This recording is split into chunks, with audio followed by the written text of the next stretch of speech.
मेला खान सारिया रेडियां साइड से लगी है, तू सेंटर च लाई भी आया ना ना। नहीं नहीं मेरी बात तो सुनो यार, एक मिनट मेरी बात तो सुन लो।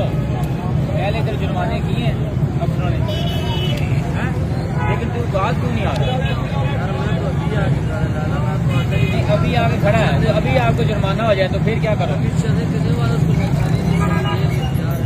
किधर जा रहा है? आगे जाएगा तो आगे भी खड़ी है बोर्ड, वो आपको फिर जुर्माना करेगी। किधर जाएगा फिर? हाँ इधर आगे जाना है, जब ये छोटी गली है ना वो मोहल्लों में चले जाना, मेन पे नहीं आना, ठीक है? आपकी वजह से दूसरे लोग भी जलील होते हैं। और सेंटर में आपने रेडी खड़ी की है। हाँ भाजी ठीक है मेरा भाई, आप ले चलो वहाँ यार। फिर मैं आपको बोल रहा हूँ ले चलो यार, बोल रहा हूँ यार, इतनी मोहब्बत से बोल रहा हूँ, फिर आप खड़े हो रहे हो।